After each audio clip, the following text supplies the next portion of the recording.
Bab 76-78. Terpaksa jadi istri pengganti. Seorang wanita dan seorang pria tengah berjalan saling beriringan dengan saling bergandengan tangan. Senyum bahagia tak lepas dari wajah si wanita. Mereka berjalan menyusuri jalanan yang putih bersih seputih pakaian yang mereka kenakan sekarang. Andra menghentikan langkahnya, membuat Elina ikut berhenti dan menoleh ke arahnya. Sampai di sini saja. Aku harus kembali, Luna sedang menungguku. Ucap Andra pada Elina. Masih dengan senyuman di wajahnya, Elina menganggukkan kepalanya. Dia melepaskan tangannya dari genggaman tangan pria yang pernah menjadi pasangan semasa hidupnya. Pergilah. Keduanya saling menatap sebentar sebelum akhirnya Andra membalikkan tubuhnya dan berjalan pergi meninggalkan Elina sendirian di sana. Sejak semalam tidak ada yang bisa tidur, semua orang panik dan mengkhawatirkan keadaan Andra. Beruntung luka tusuk di tubuh Andra tidak terlalu dalam. Hingga sekarang Andra sudah dipindahkan di ruangan VVIP. Syukurlah kamu baik-baik saja, sayang. Mama sangat khawatir sekali.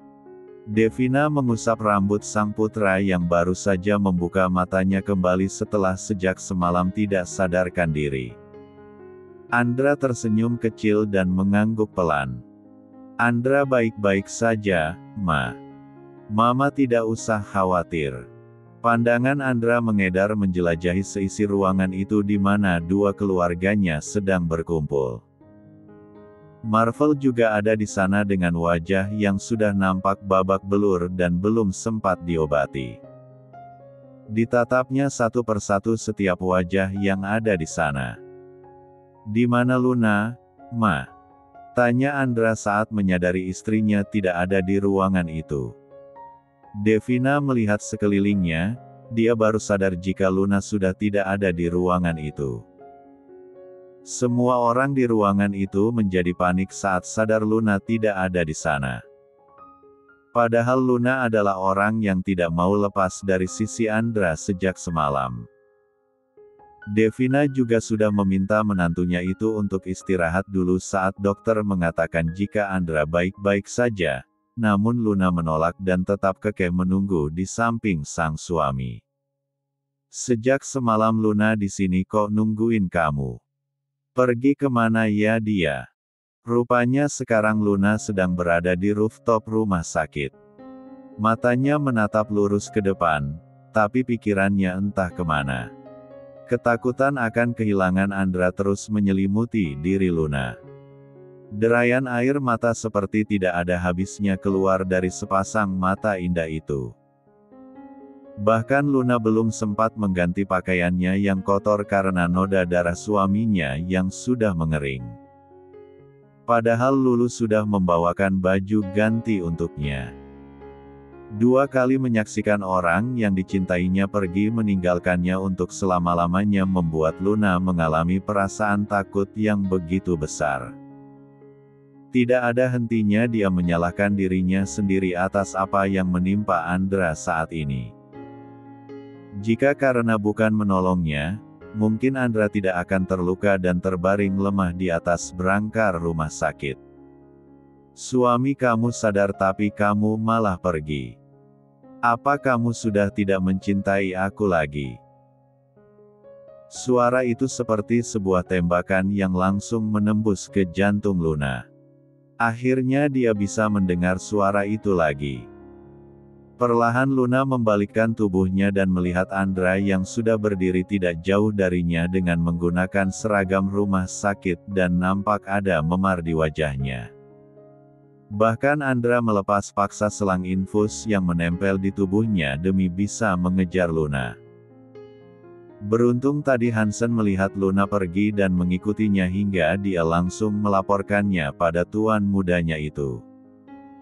Andra menatap wajah wanitanya. Mata yang sembab dan wajah yang nampak begitu lelah. Mamanya sudah bercerita jika sejak semalam Luna tidak mau disuruh istirahat dan terus menangis. Dengan senyuman hangat Andra merentangkan kedua tangannya. Apa kamu tidak ingin menyambut suami kamu ini? Luna tidak menjawab ucapan Andra. Dia berlari ke arah Andra dan membenamkan wajahnya di dada pria itu. Tangisannya pecah di pelukan sang suami. Aku takut sekali. Aku takut kamu tidak membuka matamu lagi seperti Mama dan Kak Elina.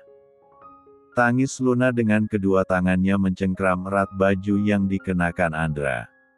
Tubuh Luna bergetar menahan sesak di dalam dadanya. Tidak terbayangkan jika dia harus kehilangan suaminya. Dunianya pasti akan hancur dalam sekejap mata. Andra semakin mendekap erat tubuh istrinya. Mana mungkin aku tidak membuka mataku. Sehari saja aku tidak bisa tanpa melihat wajah kamu. Andra memberikan sedikit gombalan untuk menenangkan Luna. Walaupun yang dia ucapkan tadi sebenarnya adalah fakta. Andra melepaskan pelukannya dan menatap sepasang mata yang sudah sangat sembab itu. Diusapnya air mata yang membasahi wajah istrinya. Dia sangat bersyukur karena istrinya baik-baik saja. Wajah Luna menunduk lesu. Bukan hanya kamu. Tapi Kak Marvel, Pak Tony dan Radit juga terluka. Mereka terluka karena aku. Luna merasa sangat bersalah sekali pada semua orang yang sudah berkorban nyawa untuknya semalam. Sampai sekarang Luna masih belum mengetahui siapa dalang dari kejadian semalam. Dan Andra juga tidak berniat untuk memberitahu Luna. Biar ini menjadi urusannya, menjebloskan Tuan Darwis ke penjara. Hei, jangan menangis lagi sayang. Mereka itu pria, babak belur sedikit tidak akan masalah. Andra kembali mengusap air mata yang menetes di wajah Luna. Meraih dagunya hingga tatapan mereka kembali beradu. Andra memandangi wajah Luna, entah apa yang akan terjadi jika semalam dia tidak datang tepat waktu. Ayo kita temui dokter sekarang untuk memeriksa kamu. Semua orang pasti begitu mengkhawatirkan aku sampai tidak ada yang menanyakan tentang keadaan kamu. Aku harus memastikan jika istriku ini baik-baik saja tanpa ada lecet sedikitpun. Tapi aku sungguh tidak apa-apa Kak.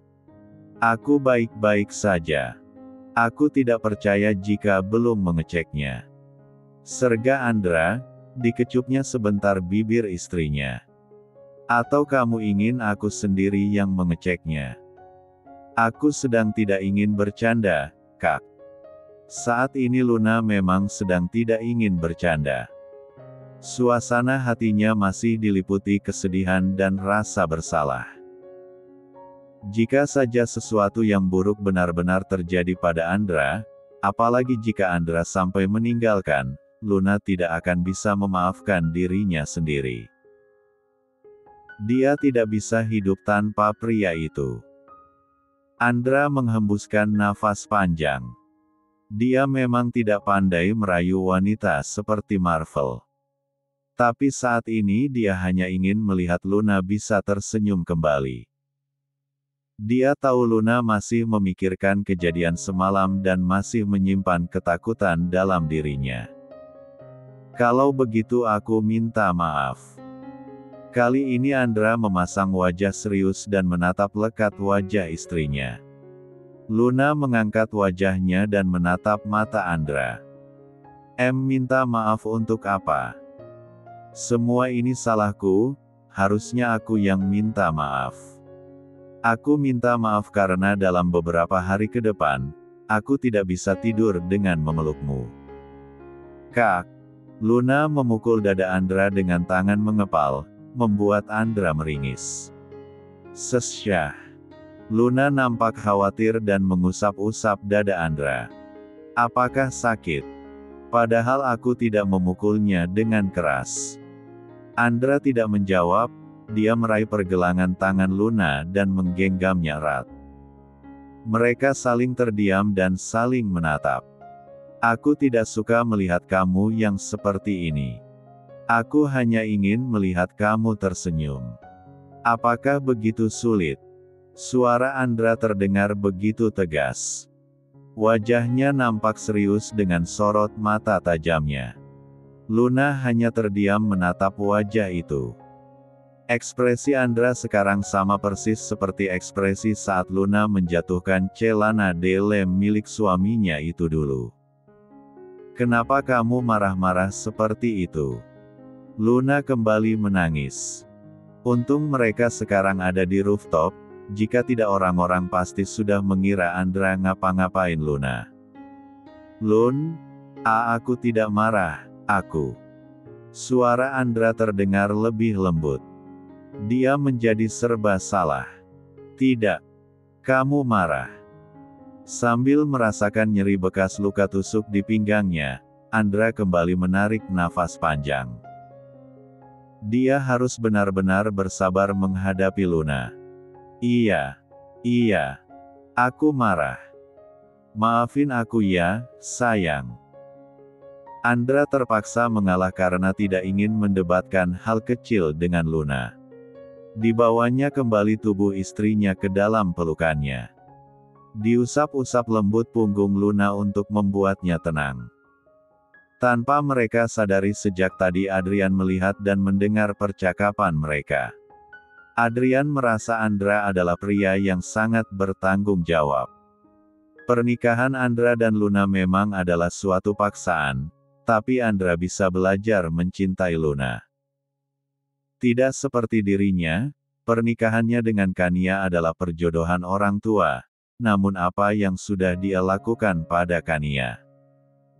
Dia bahkan berniat meninggalkan wanita itu demi Elina. Di saat pernikahan mereka sudah dikaruniai seorang putri yang sangat lucu. Bab 77. Felicia sedang berada di apartemen Marvel. Saat ini mereka berdua sedang duduk bersampingan di kursi sofa. Dengan telaten tangan Felicia mengompres memar di wajah Marvel dengan handuk kecil yang diisi dengan es batu.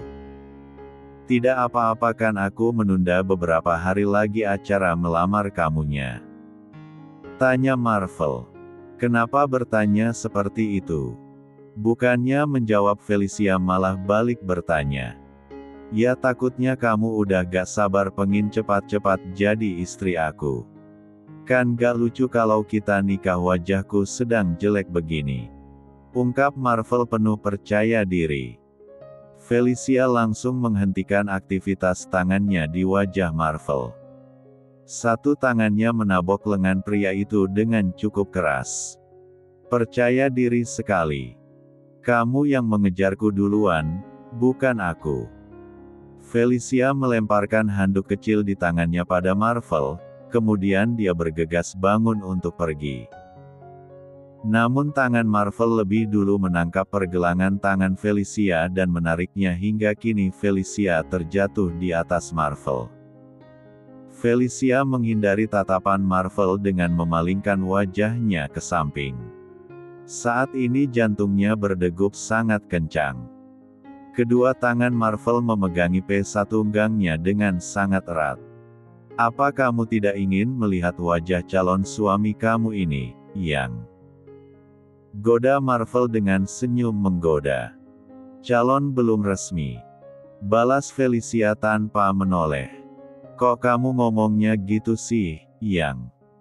Tahu gini lebih baik semalam aku aja yang kena tusuk biar aku cepat mah. Marvel tidak melanjutkan kata-katanya saat Felicia membungkam mulutnya dengan satu tangannya. Tatapan mata mereka kini saling bertemu dengan jarak yang sangat dekat sekali. Marvel tersenyum dan menurunkan tangan Felicia dari wajahnya. Dia membalikkan tubuh Felicia hingga posisi wanita itu kini duduk di pangkuannya. Kenapa Yang? Kamu takut kehilangan aku kan? Goda Marvel. Kalau kamu bicara seperti ini terus, aku mau pulang saja. Felicia merasa kesal dan memalingkan wajahnya ke arah lain. Wajah Felicia yang jutek seperti sekarang justru membuat Marvel semakin gemas. Kedua tangan Marvel menangkup wajah Felicia hingga pandangan mata mereka kembali bertemu dan saling menatap. Cukup lama mereka saling menatap dalam diam. Marvel memindai satu tangannya ke belakang kepala Felicia dan mendorong perlahan kepala wanita itu ke depan, sementara dia mendekatkan wajahnya dan mempertemukan bibir mereka. Saat merasakan tidak ada penolakan dari Felicia, Marvel langsung menggerakkan bibirnya, meluk matanya dengan lembut. Mereka saling menutup mata. L1 dah Marvel menerobos masuk ke dalam mulut Felicia dan mulai bergerak bebas. Enggeh. Suara terdengar saling bersahutan. Marvel, teriak Felicia mendongakkan kepalanya, dengan mata lebar. Andra berjalan menghampiri Luna dengan menarik tiang penyangga selang infus yang melekat di tangannya. Istrinya itu sedang menata bantal untuk tidur. Dipeluknya dari belakang dan diusapnya lembut perut istrinya. Selagi di rumah sakit, besok kita periksakan kandungan kamu sekalian. Ucap Andra. Luna mengangguk pelan. Istirahatlah Kak, ini sudah malam. Aku akan tidur di sofa. Tidak, biar aku yang tidur di sofa. Kamu dan anak kita ini tidurlah di atas berangkar. Andra mencium pipi Luna dengan tangannya masih mengusap lembut perut sang istri. Luna membalikkan tubuhnya dan menatap wajah suaminya sebentar. Pandangannya beralih ke arah sofa, tidak mungkin dia membiarkan Andra yang sedang terluka untuk tidur di atas sofa. Jangan keras kepala Kak. Apa kamu mau lukamu tidak sembuh-sembuh? Aku tidak mau sesuatu terjadi sama kamu, aku tidak mau jadian. Luna tidak melanjutkan kata-katanya saat melihat Andra menyipitkan matanya dan menyilangkan kedua tangannya di dada. Luna merasa sangat gugup, dia berpura-pura tertawa. Maksudku aku menanam pohon jagung di belakang rumah. Saat kamu keluar dari rumah sakit aku akan memetik jagung itu dan memasaknya untuk kamu. Luna berjalan dengan cepat ke arah sofa dan duduk di sana. Hampir saja dia keceplosan menyebut kata janda lagi di depan suaminya. Kali ini Andra pasti akan marah jika dia sampai menyebutkan kata itu lagi. Andra menurunkan tangannya dari dadanya. Dia menurunkan selang infus dari tiang dan berjalan menghampiri Luna. Andra ikut duduk di samping istrinya yang sedang diam tertunduk. Dirangkulnya tubuh istrinya dan dibawanya ke dalam pelukannya. Aku sangat takut sekali, Kak. Aku takut kamu pergi meninggalkan aku. Mata Luna nampak berkaca-kaca.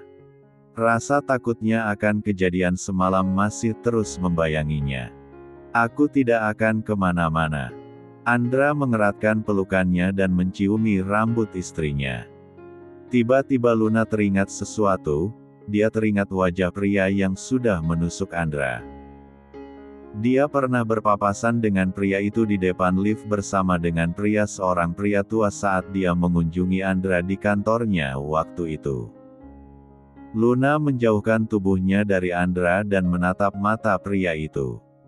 Sebenarnya apa yang terjadi Kak? Siapa orang-orang semalam? Apa mereka sengaja ingin melukai aku? Tanya Luna dengan khawatir. Andra tersenyum dan mengusap lembut kepala Luna. Tidak perlu mengkhawatirkan apapun. Aku pastikan wajah orang-orang itu tidak akan pernah muncul lagi di hadapanmu. Tetapi, Andra mendekatkan wajahnya dan menempelkan bibirnya di bibir Luna untuk mengalihkan pikiran wanita itu. Andra melumatnya dengan lembut bibir wanitanya, sementara satu tangannya berada di leher Luna dan menyibakkan rambut istrinya itu ke belakang. Keduanya saling memejamkan mata dan saling membalas ciuman dengan penuh perasaan. Ceklek. Terdengar suara pintu dibuka oleh seseorang, membuat Luna dan Andra segera menghentikan aktivitasnya dan menoleh ke arah pintu. Clara menuruni tangga dan berjalan menghampiri Radit yang baru saja pulang. Penampilan pria itu nampak lusuh dan berantakan. "Radit, kamu pasti tahu apa yang sudah terjadi dengan papi bukan? Kenapa tiba-tiba ada polisi datang ke rumah dan menangkap papi?" Clara memang tidak tahu apa-apa. Dia baru mendengar kabar penangkapan papinya tadi sore dari asisten rumah tangganya. Semalaman Clara tidak pulang karena dia mabuk dan tidur di hotel. "Om Darwis memang pantas untuk dipenjara, Kak," jawab Radit. "Apa maksud kamu?" Om Darwis menyuruh preman untuk melenyapkan seorang wanita. Om Darwis pantas untuk mendapatkan hukuman. Wajah Radit berubah kesal saat mengingat apa yang sudah dilakukan oleh preman-preman suruhan omnya semalam pada Luna. Beruntung Luna tidak terluka dan baik-baik saja. Clara menghembuskan nafas panjang, baginya hal seperti ini sudah biasa. Dia tidak merasa heran jika papinya melakukan kejahatan seperti itu. "Aku tidak mau tahu. Bagaimanapun caranya kamu harus mencari cara untuk membebaskan papi dari penjara," ujar Clara dengan santainya. "Tidak. Sampai kapanpun aku tidak akan mau membantu membebaskan Om Darwis. Biarkan beliau merenungi kesalahannya di sana," tolak Radit. Radit melanjutkan kata-katanya. "Aku harap Kak Clara mau berubah dan belajar bersamaku untuk memimpin perusahaan. Usia kakak sudah tidak muda lagi. Sudah bukan waktunya untuk pergi keluyuran malam-malam dan mabuk-mabukan lagi. Jika Kak Clara tidak mau menuruti kata-kataku, silahkan angkat kaki dari rumah ini." Radit membalikkan badannya dan berjalan pergi menuju kamarnya. Dia memang harus bersikap tegas pada Clara supaya saudara sepupunya itu bisa berubah sikap. "Radit, Radit." Clara nampak tidak percaya dengan ancaman Radit padanya. Dia terus meneriaki nama pria itu namun tidak dihiraukan sama sekali oleh Radit. Bab 78. Hansen datang bersama dengan Lily untuk membawakan baju ganti untuk Luna. Ceklek. Hansen membuka pintu ruangan di mana tuan mudanya sedang dirawat. Dia nampak terkejut sekali melihat tuan mudanya sedang berciuman mesra dengan istrinya di sofa. Hansen buru-buru menutup pintunya kembali dengan rapat. "Kok ditutup lagi, Mas?" tanya Lily yang berdiri di belakang Hansen. Hansen tidak menjawab, dia menoleh ke arah Lily. Enggak apa-apa, kita tunggu di sini saja," jawab Hansen dengan terbata-bata. Dia nampak sangat tegang sekali setelah melihat pemandangan yang luar biasa di dalam tadi. Pintu ruangan itu kembali dibuka oleh Andra. Hansen yang melihat Andra berdiri di pintu dengan memegangi selang infus di tangannya. Hansen merasa kaget sekaligus malu karena tadi sudah memergoki kemesraan tuan mudanya dengan istrinya. "Maaf tuan muda, kami datang untuk mengantarkan ini untuk Nona Luna." Hansen menyerahkan tas berisi baju ganti untuk Luna di tangannya. Andra menunjukkan wajah tenangnya seperti tidak terjadi apa-apa. Dia menerima tas berukuran sedang dari tangan Hansen. "Terima kasih. Kalian bisa pulang dan beristirahat di rumah sekarang," ucap Andra kemudian menutup kembali pintu ruangan itu. Andra membalikkan tubuhnya dan berjalan menghampiri Luna yang masih berdiri terpaku di dekat sofa. Wanita itu merasa sangat syok karena mereka baru saja kepergok tengah berciuman. Memalukan sekali, Kak. Luna melingkarkan tangannya di leher Andra dan membenamkan wajahnya di leher pria itu. Biarkan saja, biar Hansen belajar dan tidak menjomblo terus. Andra meletakkan tas di tangannya di atas sofa. Dia membalas pelukan istrinya dan mengusap-usap punggungnya dengan lembut dengan satu tangannya, sementara satu tangannya masih memegang selang infus. Andra kembali berkata, "Tidurlah, ini sudah malam. Kamu tidak boleh terlalu capek." Luna menjauhkan wajahnya dengan tangan yang masih melingkar di leher Andra. Mereka saling bertatapan. "Tapi bagaimana dengan kamu?" tanya Luna. "Tidak perlu khawatir, biar aku saja yang tidur di sofa." Sebenarnya Andra bisa saja tidur berdua di atas berangkar dengan Luna, tapi luka di punggungnya sangat tidak memungkinkan. Dia akan kesulitan untuk bergerak dan akan mengganggu tidur istrinya nantinya. Andra melepaskan pelukannya. Dia menarik tangan Luna mendekat ke arah berangkar, meminta istrinya itu untuk naik dan rebahan. "Kak, temani aku sampai aku tidur," pinta Luna menahan erat tangan Andra. Saat ini dia sudah membaringkan tubuhnya di atas berangkar, sementara Andra berdiri di sampingnya. Andra mendekatkan tubuhnya dan mengusap-usap kepala istrinya. Mengusapnya dengan lembut seperti sedang menidurkan seorang anak. Mata Luna perlahan mulai terpejam, mungkin karena Luna sudah sangat lelah dan mengantuk sekali hingga dia langsung terlelap. Pegangannya di tangan Andra mulai melonggar, itu artinya Luna sudah benar-benar tidur. Andra mengecup kening Luna dan menatap wajah istrinya sebentar.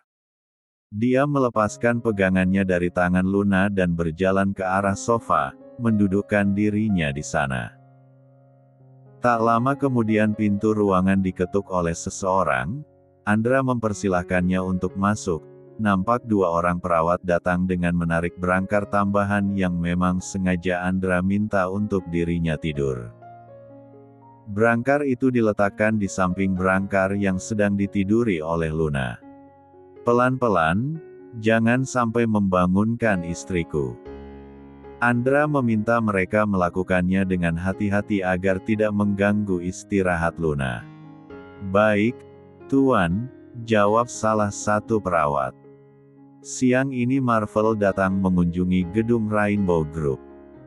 Marvel sengaja datang untuk menemui Felicia. Kebetulan Marvel memang belum masuk kantor karena wajahnya masih memar dan badannya masih pegal-pegal akibat perkelahian malam itu. "Yang, udah dong marahnya. Nanti cantiknya hilang loh," goda Marvel. Saat ini dia sudah berada di depan meja kerja Felicia. Felicia tidak menjawab dan hanya melirik sebentar ke arah Marvel. Dia berpura-pura sibuk dengan pekerjaannya. "Aku terbawa suasana kemarin, Yang. Janji deh gak gitu lagi." Marvel mengangkat tangan kanannya membentuk huruf V dan menunjukkan raut wajah memelasnya. Felicia menarik nafas panjang. Dia mengangkat kepalanya dan menatap Marvel. "Aku sedang sibuk. Jadi tolong jangan ganggu aku," ketus Felicia. Felicia langsung memotong ucapan Marvel. "Tolong tinggalkan aku, Marvel." Marvel langsung diam dan tidak merajuk lagi. Dia menatap Felicia yang diam tertunduk di kursi kerjanya. Wajah wanita itu nampak kesal. "Baiklah, aku tidak akan mengganggu kamu lagi. Selamat tinggal, Vel," tegas Marvel. Dia membalikkan badannya dan memilih pergi meninggalkan tempat itu. Felicia menatap nanar kepergian Marvel.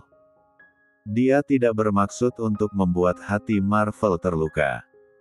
Sebenarnya dia tidak serius dengan ucapannya tadi, dia hanya berpura-pura marah saja. Felicia merasa malu atas kejadian di apartemen Marvel kemarin. Setelah beberapa hari menjalani perawatan di rumah sakit, hari ini Andra sudah diizinkan untuk pulang. Raut wajah bahagia tergambar di wajah pasangan suami istri yang sedang berjalan memasuki kediaman keluarga Harrison itu. Tuan Antonio dan Nyonya Devina menyambut hangat kepulangan putra dan menantunya itu. Mereka sengaja tidak ikut menjemput ke rumah sakit karena Luna yang memintanya. Selamat datang putra mama. Akhirnya kita bisa berkumpul lagi di rumah ini. Devina memberikan ciuman di pipi dan di kening putranya. Devina menjauhkan dirinya dari sang putra dan beralih merangkul menantunya. Kamu pasti capek karena sudah berjaga beberapa hari di rumah sakit. Lebih baik sekarang kamu istirahat ya sayang. Wanita hamil tidak boleh terlalu capek. Devina mengusap lembut rambut Luna. Dia sangat menyayangi menantunya itu. Luna hanya nyengir menanggapi ucapan mama mertuanya. Selama tinggal di rumah sakit justru dia yang diperlakukan bak seorang ratu oleh Andra. Bahkan Andra rela membacakan novel dan memijat-mijat kaki Luna setiap malam sampai Luna tertidur pulas. Gak capek kok, Ma. Justru Kak Andra yang... Andra segera memotong ucapan Luna. Mama benar. Ayo kita istirahat di kamar. Luna ingin menolak ajakan suaminya, tapi Andra lebih dulu menarik tangan Luna dan membawanya naik ke lantai atas, masuk ke dalam kamar mereka. Andra langsung menutup pintunya dengan rapat dan menguncinya dari dalam. Kenapa dikunci Kak? Ini kan masih siang. Tanya Luna merasa heran karena tidak biasanya Andra mengunci pintu siang-siang, kecuali jika ada maunya. Karena aku ingin membuat siang yang panas ini menjadi bertambah gelap. Jawab Andra. Luna tidak mengerti dengan ungkapan Andra barusan. Belum sempat dia bertanya lagi, Andra sudah lebih dulu action. Kak turunkan aku. Kamu masih belum sehat dan tidak boleh mengangkat beban berat. Protes Luna. Namun Andra tidak menghiraukan. Dia membaringkan Luna di atas ranjang. Dipandanginya wajah cantik istrinya seperti tidak pernah ada puasnya. Satu tangannya bermain membelai rambut Luna, menyingkirkan rambut yang menutupi wajah istrinya dan membelai wajahnya lembut. Kedua mata mereka saling menatap lekat. Bisa kita OTW sekarang? Tanya Andra. OTW kemana? Luna nampak gugup sekali. Tidak mungkin kan suaminya itu ingin meminta jatah di saat sedang sakit karena luka tusuk. Andra tidak menjawab pertanyaan Luna, dia menggeser tubuhnya ke samping dan berbaring miring di samping Luna. Satu tangannya melingkar di perut Luna. Andra membenamkan wajahnya di leher Luna dan matanya mulai terpejam. Rasanya dia sangat mengantuk sekali setelah beberapa hari ini tidak bisa tidur dengan nyenyak, dan badannya terasa pegal semua karena dia harus menjaga Luna dengan sangat ekstra. Luna tersenyum saat mendengar suara dengkuran halus suaminya. Rupanya Andra tidak benar-benar ingin meminta jatah. Suaminya itu pasti sangat lelah sekali karena selama di rumah sakit Andra terus menjaganya. Terima kasih Kak. Terima kasih karena kamu sudah menjaga dan melindungiku. Batin Luna mengusap lembut rambut suaminya. Dengan tersulut emosi, Clara datang ke kantor dan masuk ke dalam ruangan yang dulu ditempati papinya. Dia menatap Radit dengan kesal. Setelah Tuan Darwis dipenjara, Radit yang mengambil alih memimpin perusahaan. Clara mengeluarkan semua kartu kredit dari dalam dompetnya. Dia melemparkannya ke atas meja. Apa maksud kamu membekukan semua kartu kreditku? Tanya Clara dengan nafas menggebu menahan marah. Radit menatap kartu-kartu itu sebentar, kemudian dia menatap saudara sepupunya dengan tatapan datar. Aku sudah memperingatkan kakak sebelumnya. Jika kakak tidak mau mengikuti cara mainku, kakak bisa pergi meninggalkan rumah. Aku tidak main-main dengan ucapanku, Kak. Pikirkan baik-baik dan renungi. Apa yang aku lakukan ini untuk semata hanya untuk kebaikan Kak Clara. Radit bergegas bangun dari duduknya, dia berjalan menghampiri Clara dan berdiri di samping wanita itu. Berdiri dengan saling berlawanan arah. Aku beri waktu sampai besok. Jika kakak tidak mau berubah, aku sendiri yang akan mengusir kakak dari rumah. Dan aku akan pastikan kakak tidak akan mendapatkan sepeser pun dari harta keluarga kita. Radit terpaksa memberikan sedikit ancaman pada Clara. Dia harus membuat Clara benar-benar berubah. Semua yang dia lakukan adalah demi kebaikan kakak sepupunya itu. Clara menganga tidak percaya. Dia menatap Radit yang pergi meninggalkan ruangan itu. Bisa-bisanya dia diancam oleh saudara sepupunya sendiri. Namun Clara tidak punya pilihan lain, dia tidak mau diusir dari rumah dan hidup di jalanan. Seandainya sejak dulu dia mau belajar tentang bisnis, mungkin dia tidak akan takut dengan ancaman Radit padanya.